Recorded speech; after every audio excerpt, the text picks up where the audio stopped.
Welcome to the CU 2.0 podcast. Hi, and welcome to the CU 2.0 podcast with big new ideas about credit unions and conversations about innovative technology with credit union and fintech leaders. This podcast is brought to you by Quillo, the real-time loan syndication network for credit unions, and by your host, longtime credit union and financial technology journalist Robert McGarvey. And now, the CU 2.0 podcast with Robert McGarvey. Call this a week of different kinds of shows. Today we're doing something we have never done before. Wednesday, we are also doing something we've never done before. Today's guest, the only guest, is Lisa Weinstein, Vice President of Member Relations at Virginia Credit Union and a 33-year veteran of the credit union industry. There is no Eltropy employee also on the show, although she'll be talking at length about Eltropy's Collections 2.0. That's an AI-powered tool designed to combat delinquencies and increase collections. How's it working at $7 billion VCU? Weinstein tells us. It's a quick show. It's about 20 minutes. It's a different kind of show. And understand, I'm interested in hearing from other credit union execs who want to come on the show solo and tell the good, the bad, and the ugly about a tech product their institution has adopted. Email me at rjmcgarvey@gmail.com to get this in motion. That email address is in the show notes. Listen up. So, Lisa, why do you need automated collections? I need automated collections. Well, we definitely need all the tools we can get to collect delinquent funds, right? So Eltropy provides us a way through the texting solution to provide that for us. What impacts is bringing this solution into the credit union had on the credit union? No, first of all, what's the attitude of employees to this? Well, they love texting, so any kind of new technology, if it includes texting or anything with their phones, they're all about it these days. So I don't think there's not been any resistance to introducing the texting solution in any of our teams, but particularly our collections team. It's definitely made a huge impact as far as being able to collect dollars. Well, with collections, and this is a bit offbeat, but I think there's a connection. From time to time, I helped the university I went to with some alumni fundraising. And a few years ago, they said, unless you personally know the person, don't call them because no one answers. Just don't call them. Send an email or text. And that made me think, well, does anyone actually make phone calls with collections anymore? Definitely make those attempts. However, we get more traction through our texting solution. Even at the point of sending the mailing notices or even the emails, our click rate for even opening those emails is not as high as it is for the text messaging. So we're at least reaching them. Mm-hmm. Well, you see an email header that says, hey, you owe us money. I'm not going to click on that, I tell you. Exactly. So what was the process of implementing this solution? Well, with us, we're very methodical through any solution that we look at to fully vet and all. So just kind of going through it. Everyone was eager, of course, because it was texting. So it was probably pretty easy after we got through, all the basic contract and the vendor management to really get the teams on board to get in, learn how to use the solution. The most recent, integrating within our LOS system has been even easier because now they can work in one system rather than two. So pretty seamless, actually, and it went very quickly. We actually had it up and running probably within 3 months or less. It was very quick. Does the system do the planning and thinking for you? Well, it definitely calculates, the days late and when they should contact the next member and what date. And so it does kind of summarize and make those assumptions for them to kind of help put the members in their queues. I'm not totally well versed because I don't live in their space every day, but I do know that they have queues that they work and go through them that way. So I know it does align them. And does the system write the text message, or does the employee write the text message, or both? We actually send them out and we use more of a campaign feature with Eltropy, and then we also use our RPA process, our robotic process automation, where we actually pull the information or the data from our systems, and it actually goes into Ultra and sends it as a mass campaign message out. So initially we created the message, and then it's a templated message that we send for every member, and it calculates and it knows. It'll tell them X, Y days late, what their payment amount is, and how they can make those payments. So pretty typical, pretty standard template that we use and have used for quite a while. To send out. So yeah, we send as many as, a couple of hundred to a couple of thousand a day, depending upon the time of the month. Are you sending out more collections notices now? Yeah, I mean, it's definitely part of the environment that we're in right now. Cyclical, right? So when the economy is good, people are working, we tend to have less delinquencies. And then when things tend to get hard or things are more expensive, we do tend to see those delinquencies rise. So it does have the volume go up. So it has its ebbs and flows. But I would say on average, we're sending, like I said, a few hundred to a few thousand a day out to those members, just reminding them of making those payments and such. Now, and back to your earlier question, our reps, while we use the campaign process to send those text messages out, our reps can interact and text back and forth if the member does respond. We try to make it easy. They can free form write, but we do try to template most of our communications back to the member. We try to have all those kind of ready to go because it is faster and more efficient.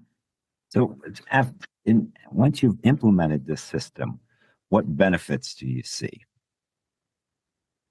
Definitely faster communication. We're getting the response. We're getting them to make the payment. It's, I've always liked to explain that it's kind of non-confrontational. Back to your point of the phone call, nobody picks up the phone, and surely I can attest to that. I won't pick up the phone, especially if I don't know it. And sometimes, even if I do know who it is, I might not pick it up after hours because I've talked a lot all day, so I don't want to talk anymore. And so I can understand some of our members feeling the same way. They don't want to talk, but they certainly will respond to those text messages. They don't have to interact with us. We provide the links of how they can go and make their payments.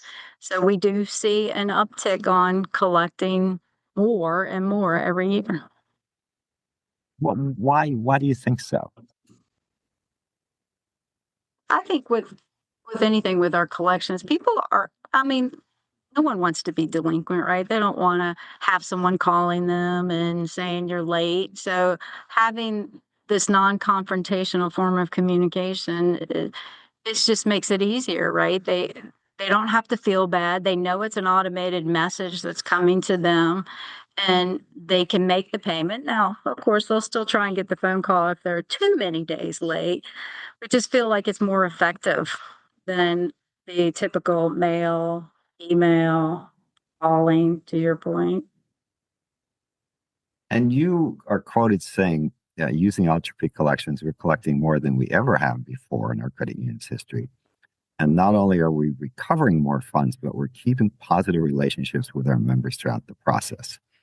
And elaborate on both parts of that, collecting more and keeping. I love this. Bill collectors with positive relationships with with the people. It's with the debtors. Yeah. I mean, definitely collecting more that That first year when we went on the system, I mean, it was incredible the results we were finding. And then, like I said, year over year, we're just finding that it still works, which is a great thing. We're still getting more. And I think it's back to that non-confrontational communication that they don't feel pressured, but they know that it's there. They know they need to make the payment and they'll make the payment when they can, hopefully more often than not. Now, with the positive relationships, I mean, we're just all about taking an approach that shows a desire to help our members through their financial difficulties. It's just important to be able to relate to them and understand what they're going through and trying to help them in any way we can, but also help try and keep them on track. And of course, we always tell them contact us earlier rather than later because we can help you when you let us know early on. It's easier to help you than when you're in or even close to even getting to that charge off status. And when is charge off? 180 days. 180 days, so half a year, basically. And is that's true for all of your lending products? Standard, I should say. Has the percentage of charge-offs increased or decreased? I would say they're probably about the same. I would have to validate one way or the other. I do have figures year over year. Of course, the more loans you make, more delinquencies that you potentially have, as well as the more charge-offs. But typically, I would say steady and in line. No, that's fine. So I didn't expect the number would decrease. The positive member relationships, is it because the machine doesn't yell at you? You know, if you're the debtor, machine doesn't say, "Hey, deadbeat, what's wrong with you? Pay up." We would never do that, even if we were Well, talking. I know a credit union wouldn't do that, but some bill collectors do that. So I've heard that. I don't know that it works, but I think some of them do. I doubt it. Yeah. We just try to take that, realistic approach that anyone could be in this position. We could even be in that position one day. And you just, kindness goes way further than meanness or ugliness. I mean, they know they have to pay. It's just they're in a tough spot too. So you try and do what you can to help them. It's all about our member service here. Implementing this cost you money, made you money, you broke even on it. I can tell you based on the first year and year over year, we're definitely in the space of being able to recover funds and reach people, that maybe we previously wouldn't reach because they wouldn't pick up the phone. They'll see that text message, and know that, oh, I should probably pay that one day or something. Now, have you changed the head count among collections agents, human collection agents? No, we have not. We're maintained. Are you planning to reduce the head count? Well, there's always things to be done. No, we would definitely avoid adding headcount at any given time. We would only look to that if we were not able to keep up with the volumes. But since we're using the texting, that helps manage our efforts, particularly for the accounts under 30 days. And then that allows our team to focus on the higher delinquency accounts. Is the texting capability only in English or is it in multiple languages? We only do it in English right now. Only do it in English. It's I know. Well, parts of Virginia have significant Hispanic population. Doesn't mean they don't know English, but right. It's I would assume multilingual communication is coming down the pike. So, we've not really talked about it or approached that subject, so I'm not sure what direction we'll take. I would probably agree to your point someday. well, I'll tell you the thing I ponder is how long text messaging is going to stay efficient because in the political season, last year, I kind of came to a point where I wasn't looking at my text messages anymore because 98% were from politicians in states I'd never even been to, and they wanted money from me. it's, Yeah. and I've never been to Indiana, never. You know how to it's, get rid of those, right? Stop. hey, yes, I did that, but they kept multiplying. Yes. now, Sometimes now you just need that. the volume has gone way down. I will say that. I mean, but if you had asked me in October, do you want to look at text messages? I said, no, please, no. It's even email was better than the text messaging in October. So I think until there's another next best communication, that texting will probably remain efficient and go to for the time being. oh, it works on phones. It works better than email does on phones. I think it's Certainly does. easier to read it. It's and generally text messages is still are pretty short, whereas emails sometimes are book length. Now, did you look at competitor collections products before implementing the Eltropy? Definitely looked at, we always look at several different products before we ever implement any such. Um, I will say specifically, we use Eltropy for our texting, our chat. We have it directly integrated into our collection system. So, per se, it's not the Eltropy itself collection system. We just use it, the integration into our tool, into our collection system. So, yes. Explain that a little bit to me. What you're saying there. I mean, is it who's driving the bus here? Is it Eltropy or your collection system? So they're both kind of driving the bus. So because they have an integration, Eltropy drives the texting part of it, and the collection side of the house, the solution runs that component. And then of course that the texting is integrated into the collection system. The collection system is integrated into our core system. So they're kind of talking, if you will, back and forth. So they both have driving capabilities. Now, how did you do a pilot program before rolling this out broadly, or maybe you just rolled it out broadly? We did a pilot. We just did it in small batches to just see kind of, and we've done that with the texting solution through across all of our platforms, not just the collection.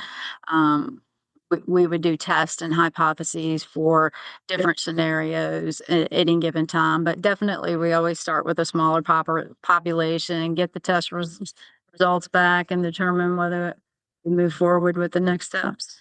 And this one was a no-brainer for us Well, why was it a no-brainer? because we saw the response in under 30 days. It was, we could already see that it was working. People were responding, they were making the payments, and it was faster and more efficient than the phone calls.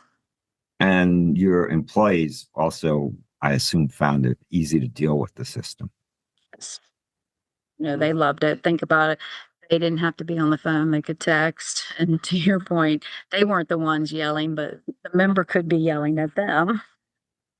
Oh, no, I would hate to be a collections person. I mean, So they were ecstatic.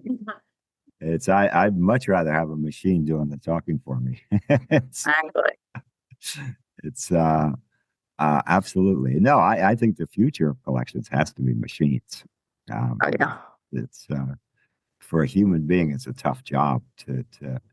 I mean, I've gotten a lot of collection calls, not for me, but on a cell phone number. For the first few years, I got a lot of collections calls. Whoever had that cell phone number really didn't pay all their bills. That's all I can say. But now, and sometimes the collectors were actually rude. That was really weird. I don't even know who this person is.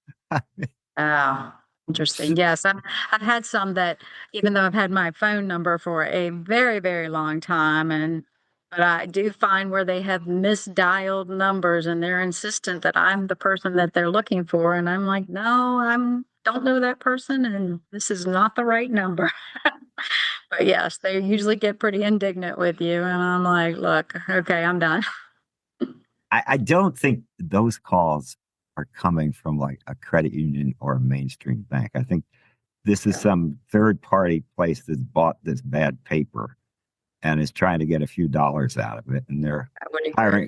hiring thugs and derelicts to make the calls. Yes, probably right. 'Cause I can't imagine your credit union or Bank of America being as rude as some of these calls were. That's Yeah, just the manager would fire the person. What did I hear you say?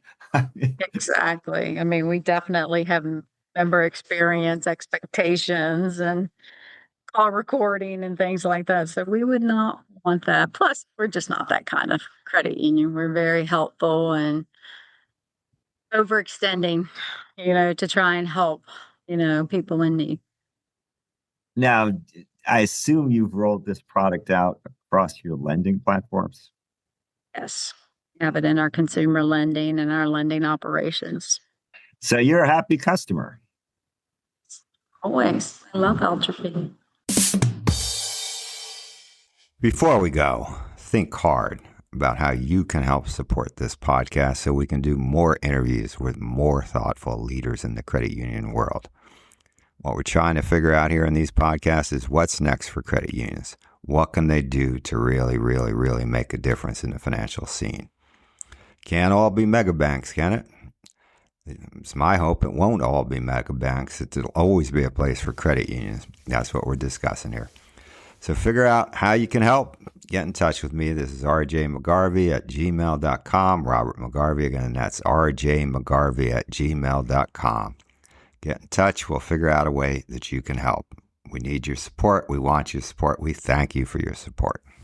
The CU 2.0 podcast.